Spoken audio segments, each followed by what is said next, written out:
Whether ginagawa yung pagtulong, nakikita ng tao na yung pagtulong, tatanggapin namin yan, pero politika yan. It's all political for him. Sipag. Speaker Martin, ano naman ginagawa mo na naman dyan sa tabi na naman ni Presidente Marcos, pirma ng naiya, ano ba, hindi mo naman trabaho.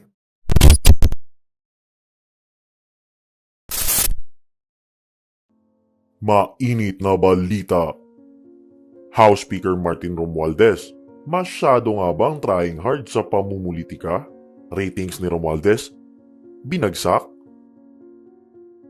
Marami nga ang nanghihinayang sa tuluyang pagkabuwag ng Uniteam na talagang inaasahan sana ng ating mga kababayan na talagang magdadala ng tunay na pagbabago sa bansa. Ngayon niyang nalalapit na naman ang eleksyon, ay talagang kanya-kanya na namang gimmick ang mga kandidato upang mabigyan pa ng tsansa para sa isa na namang termino upang makapaglingkod sa bayan o di naman kaya'y makapagbulsa sa kaba nito. Isa nga sa mga tinuturing na pangunahing rason sa pagkawasak ng Marcos Duterte lineup ay ang sobra-sobrang ambisyon ng pinsan ni President Bongbong Marcos na si House Speaker Martin Romualdez. Dati na ngang tumunog ang kanyang pangalan nang madawit ito sa kontrobersyal na People's Initiative na kung saan ay sinasabing siya talaga ang tunay na may pakana para lamang di umano mas mapalawig pa ang kanilang kapangyarihan dito sa bansa. Ayon nga sa isang political analyst na si Professor Malutikia na talagang simulat sa pool ay pamumulitika lang talaga ang ginagawa ni House Speaker dahil nga rito ay talagang naapektuhan ang kanyang approval ratings dahilan nga ng paglagapak nito ayon sa pinakabagong survey ng Publicus Asia. Ano yung reason naman kung bakit pula? Kulay pula kasi yung nilagay na kulay ng Publicus Asia doon sa grado ni Speaker. Baka mayroon lang kasi ano ba yan? Baka sabihin na red tagging yan. Kasi kasi ma'am, siyempre sa paaralan, pag pula, di ba, kabahan ka na pag sinulat ng Ay, guro hindi mo. lang kabahan kasi kakabahan ka sa school. Pag uwi mo, kakabahan ka. Pero ito ma'am, red tagging yata ito ma'am. Ano po yung reason kung bakit bagsak yung tiwala ng taong bayan dito po sa ika-4 yata na pinakamatas na posisyon sa bansa? Bakit naging pula? Tinanong ko nga yan sa staff ko eh. Bakit ba pinamahan nyo? Red tagging yan. Pinag-iinitan. Oo. Essentially, yan in-explain nila, it's below 20%. So, it is one of the top positions na lumalabas below 20%. 18 Kaya siya, mas doble ang pula. Oo, 18 eh. Ano yung naka-apekto Oo, sa tapos kanya ma'am? Bakit kaya umabot sa pula yung kanyang grado? Clearly, si Speaker nasa political mode. 24/7. Kung pwede nga 24/8, magta-24/8. It's all political for him. Sipag. So whether ginagawa yung pagtulong, nakikita ng tao na yung pagtulong, tatanggapin namin yan, pero politika yan. Biro mo ba namang gawin mo ang press conference halos everyday sa House of Representatives? Ngayon lang yan nangyari sa buong kasaysayan ng House of Representatives. Hindi ko alam kung pinapakilala niya ang mga kinatawan, kung sana pinakikilala niya, sana magbigay sila ng backgrounder para kilala ng mga tao kung sino yon. Pero parang binibigyan na ng linya eh. Ito ang linya mo itong araw na ito ang sasabihin mo. Nakakalungkot dahil mas matagal pa yung press conference kaysa sa session. Kung titingnan niyo yung session, usually open and close, konting debate, wala nang ang debate, botohan na. So, sa tingin ko nakita ng tao clearly kung anong nangyayari at nakikita ng tao na hindi ito para sa ikabubuti ng kanilang pamumuhay. Napuna din ng dating Chief Legal Counsel ni former President Duterte na si Attorney Salvador Panelo ang talagang napakasipsip na attitude nitong si House Speaker kay President Bongbong Marcos at talagang buntot ng buntot ito sa lahat ng lakad ng Pangulo kahit hindi naman kinakailangan. Hamon pa ni Attorney Panelo ay mas mabuting bumaba na lang siya sa pwesto para nga maging assistant ng Pangulo. Itong si Speaker Martin naman, kanina nakita ko, di ba yung pirmahan?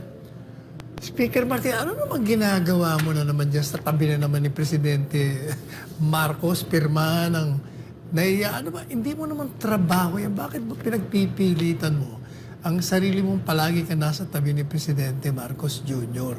sa biyahe, dito sa lahat ng events eh. Ano ba talagang gusto mo? Bumaba ka na lang sa pag-speaker at mag-special assistant to the President ka na lang. Mas maganda. Samantala, talagang puro trabaho lang ang ginagawa ni Vice President Sara Duterte at talagang hindi siya nagpapaapekto sa mga usaping politika. Kasama nga si VP Sara sa mga nangungunang kandidato sa pagkapangulo ng bansa sa darating na 2028 elections ayon sa mga survey na talagang sinusuportahan at minamahal ng karamihan sa mga Pilipino. Kinakabit ang pangalan niya sa ICC, kinakabit ang pangalan niya kay Kibuloy, kay Pastor Kibuloy. Yung pagkabit ng pangalan niya, dahil hindi na nila maiuga siya mismo, that has 51% sa issues affecting her performance. 51% is politika. Sinisira siya, inuuga siya. Ang job-related lamang ay 49%. So, pag kinumpira mo ang Pangulo at ang Vice Pangulo, mas maraming issues sa Pangulo na job-related. Samantalang, ang pukol kay VP Sara ang nagiging sanhi ng pagdaus-us niya. Pero, ako nga ang reading ko, sa tingin ko, tumigil na sila ng pagtira kay VP Sara kasi from VP Sara ikinabit siya sa tatay niya kay former PRRD, tapos nung hindi pa nila maiuga lumipat na sa charter change.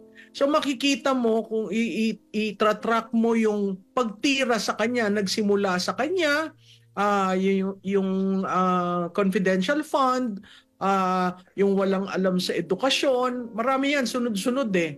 Pagkatapos, nung sana dadalhin sa impeachment, medyo nagsalita na ang lahat na anong i-impeach mo?